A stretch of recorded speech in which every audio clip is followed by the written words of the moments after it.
할렐루야. 우리 함께 사도신경으로 우리 신앙을 고백하시면서 주님 앞으로 나아가겠습니다.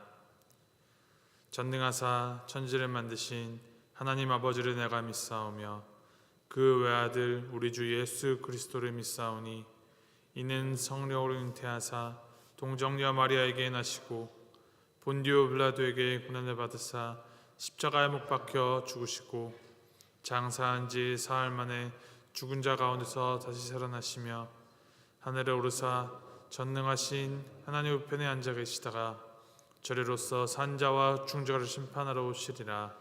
성령을 믿사오며 거룩한 공회와 성도가 서로 교통하는 것과 죄를 사하여 주신 것과 몸이 다시 산 것과 영원히 산 것을 믿사옵나이다.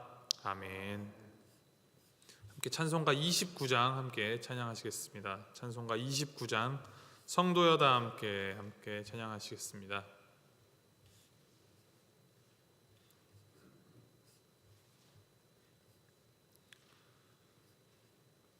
찬송가 29장 성도여다 함께 찬양하시겠습니다. 성도여 다 함께 할렐루야 아멘. 주 찬양하여라 할렐루야 아멘. 주 보좌 앞에서 택하신 은혜를 다 찬송하여라 할렐루야 아멘. 만문을 열어라 할렐루야 아멘. 온 하늘 울려라 할렐루야 아멘. 인도자 되시며 친구가 되신 주 그 사랑 끝없다 할렐루야 아멘. 주 찬양하여라 할렐루야 아멘. 찬양은 끝없다 할렐루야 아멘. 거룩한 집에서 주 은총 기리며 늘 찬송 부르자 할렐루야 아멘. 아멘. 하나님께서 오늘 우리에게 주시는 말씀은 사무엘상 9장 15절에서부터 27절까지 말씀입니다. 사무엘상 9장 15절에서부터 27절까지 말씀 우리 함께 교독하시겠습니다.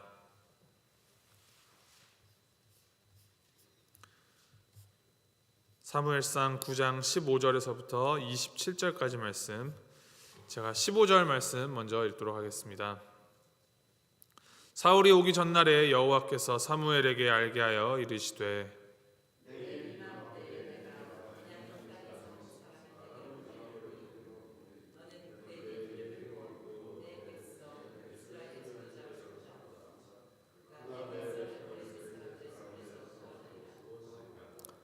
내 백성의 부르짖음이 내게 상달되었으므로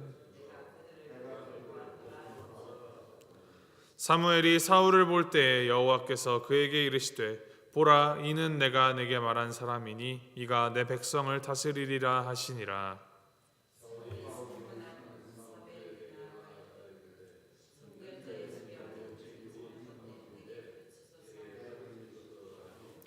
사무엘이 사울에게 대답하여 이르되 내가 선견자이니라. 너는 내 앞서 산당으로 올라가라. 너희가 오늘 나와 함께 먹을 것이요 아침에는 내가 너를 보내되 내 마음에 있는 것을 다 내게 말하리라.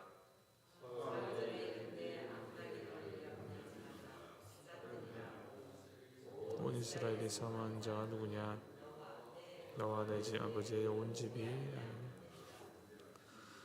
사울이 대답하여 이르되 나는 이스라엘 지파의 가장 작은 지파 베냐민 사람이 아니니이까 또 나의 가족은 베냐민 지파 모든 가족 중에 가장 미약하지 아니하니이까 당신이 어찌하여 내게 이같이 말씀하시니이까 하니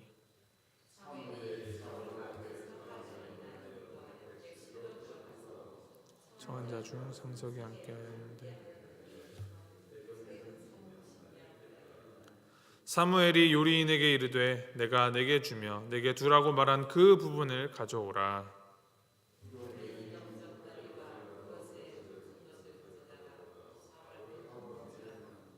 사무엘이 이르되 보라.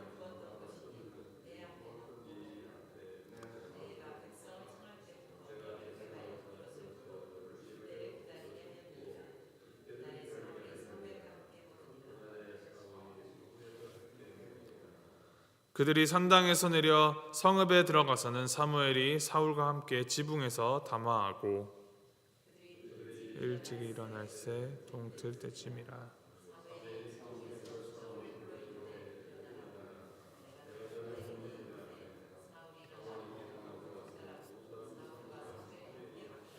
우리 27절 함께 읽겠습니다.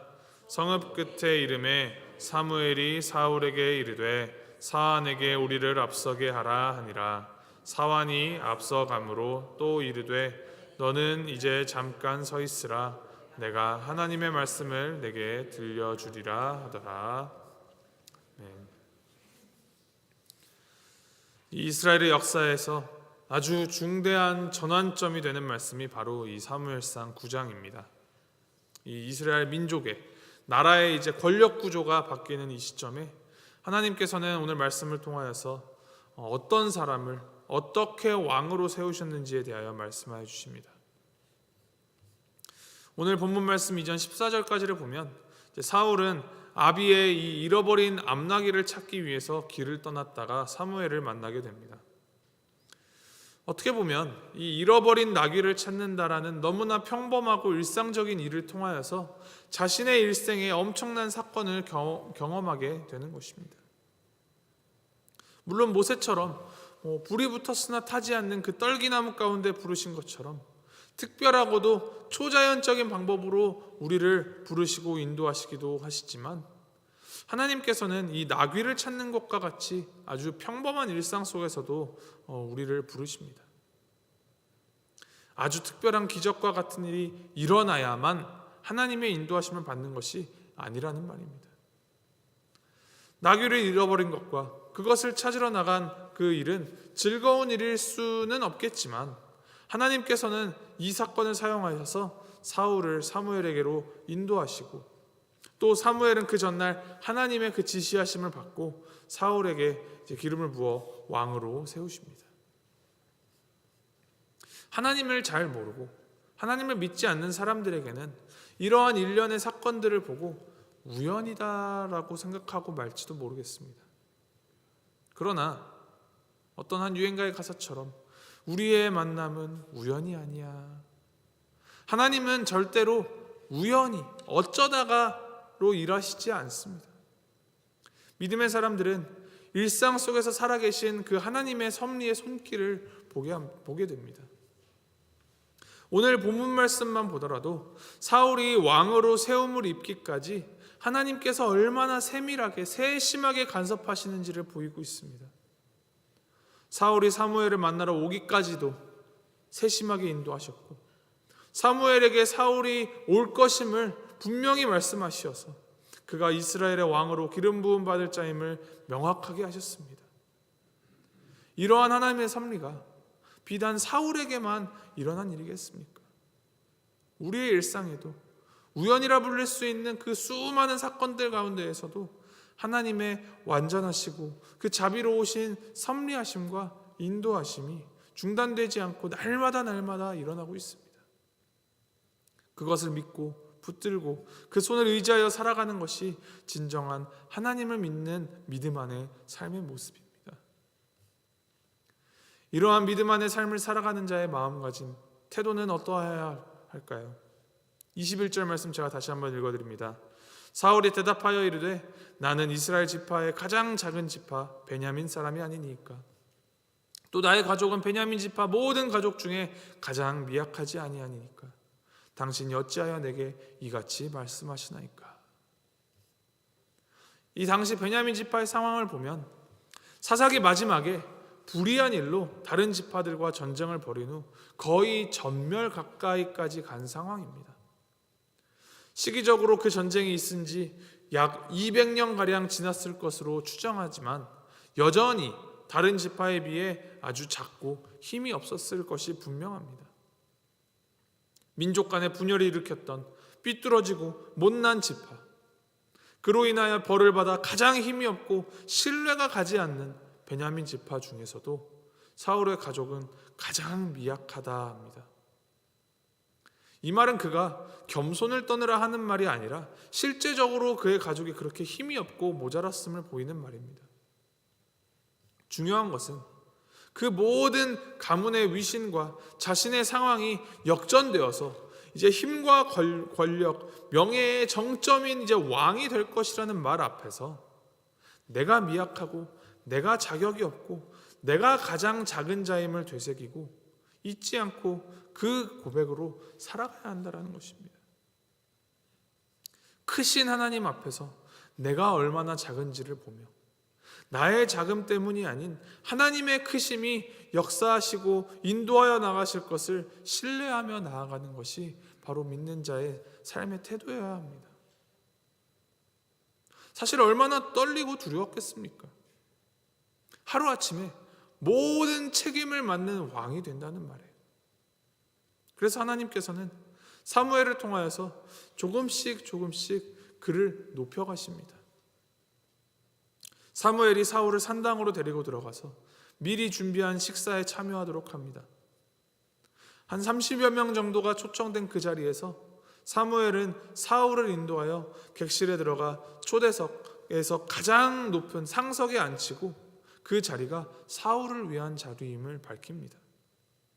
그리고 나서는 준비한 제물의 그 넓적다리에 그것에 붙은 것이라고 24절에 기록하는데 그 고기를 주면서 이는 제사장인 몫의 넓적다리와 고기에 붙은 지방을 사울과 함께 그가 나누어 먹은 것입니다. 그가 하나님의 제사를 관장하는 제사장으로서 나라의 이 제사장으로서 왕으로서 세워진다는 것을 이제 보여주는 것입니다. 이 모든 일이 하나님의 섭리 안에서 하나하나 차근차근 이루어지고 있는 것입니다. 자격 없는 자, 가장 작은 자로 하여금 선택하셔서 높이 들어 쓰시는 하나님, 작은 자를 들어 쓰심으로 하나님이 얼마나 크고 위대하신 분이신지를 보이시는 이 하나님의 섭리 방법을 보이십니다. 이것을 잊지 않는 것이 참 신앙입니다. 우리 모두가 알듯이 사울은 후에 왕이 된 후에 자신의 위치와 이 하나님의 인도하심을 잊어버리고 그 마음이 변하여 자신을 하나님보다 더 위에 두려워하고 그로 인하여서 하나님에게 이제 버림받은 왕이 되었습니다.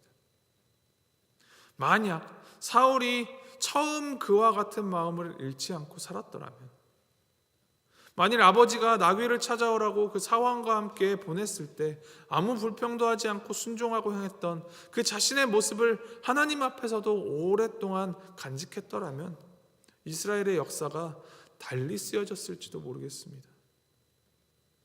그리고 자신이 이 가장 작은 자라는 하나님 앞에 그 겸손한 마음을 잊지 않았더라면 하나님의 마음에 합한 위대한 이스라엘의 왕으로 하나님의 쓰임을 받았을 것입니다. 우리는 불리어진 자리보다도 우리를 부르신 분이 누구이신지를 잊지 말아야 합니다. 하나님께서 사울을 왕으로 부르셨습니다. 그 부르심에는 책임이 따릅니다. 하나님께서는 사울을 왕으로 부르시고 이 세심한 섭리로 그 모든 과정을 인도하여 부르신 것은 하나님의 대리자로서, 대리인으로서, 구원자로, 또 통치자로 하나님의 뜻을 따라 이스라엘을 구원하고 보호하면서 옳은 길로 인도하여 이 여호와 하나님의 샬롬으로 가득한 나라를 세우기를 원하셨기 때문입니다. 그것이 16절 말씀에 보면은 하나님께서 내 백성 이스라엘이라는 말을 계속하여 반복함으로 이 사울을 세우신 것이 사울을 위한 것이 아니라 내 백성 이스라엘을 위한 것임을 명백하게 밝히십니다. 우리는 이 부르심의 이유, 부르심의 책임을 기억하여야 합니다. 우리 모두는 주님의 부르심을 받은 제자들입니다. 그리고 우리 하나님께서는 매 순간순간 그의 섭리로, 세심한 섭리로 우리를 인도하여 가시며 우리에게 복을 주시고 은혜를 주십니다. 이것은 우리가 복받고 행복한 삶을 살라는 것에서 그치는 것이 아니라 주님의 그 은혜의 통로로서, 복음의 통로로서 그 은혜를 전파하시고자 하는 하나님의 부르심의 뜻, 그 부르심의 책임을 맡겨 주시는 것입니다.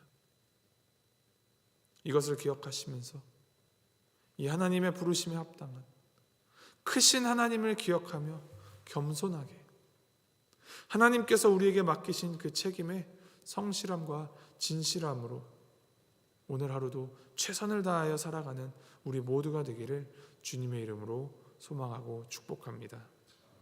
우리 함께 기도하시겠습니다.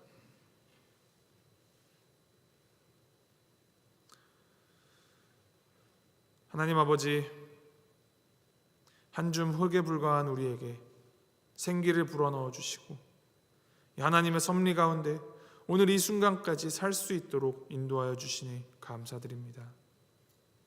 우리를 주님의 자녀로 불러주시고 그 세심한 섭리로 인도하여 주시며 하늘 소망을 가지고 주의 나라를 위해 살아가도록 불러주시니 주님 감사합니다. 우리를 부르신 주님의 그 은혜에 감사함으로 오늘 우리가 감당해야 할 일들에 우리가 도망치거나 가볍게 여기지 않게 하시고 우리의 진실과 최선을 다하여서 우리의 자리를 순종함으로 지키게 하여 주시옵소서. 하나님을 따라가면 따라갈수록 우리의 마음이 이전보다 더욱 겸손하게 낮은 자리에 거하게 하시고 무엇보다도 더 크신 하나님을 더 사랑하게 하시며 우리를 부르신 그 주님의 뜻을 온전히 이루어가고 감당하며 살아갈 수 있도록 주님 함께하여 주시옵소서. 오직 하나님의 영광만 드러내며 사는 이 삶 되도록 주님 인도하여 주시옵소서. 감사드리며 이 모든 말씀 우리 주 예수 그리스도 이름으로 기도합니다. 아멘. 하늘에 계신 우리 아버지여, 이름이 거룩히 여김을 받으시오며 나라의 마옵시며 뜻이 하늘에서 이룬 것 같이 땅에서도 이루어지이다. 오늘날 우리에게 일용할 것을 주옵시고 우리가 우리에게 죄 지은 자를 사하여 준 것 같이 우리의 죄를 사하여 주옵시고 우리를 시험에 들게 하지 마옵시고 다만 악에서 구하옵소서. 대개 나라와 권세와 영광이 아버지께 영원히 있사옵나이다. 아멘.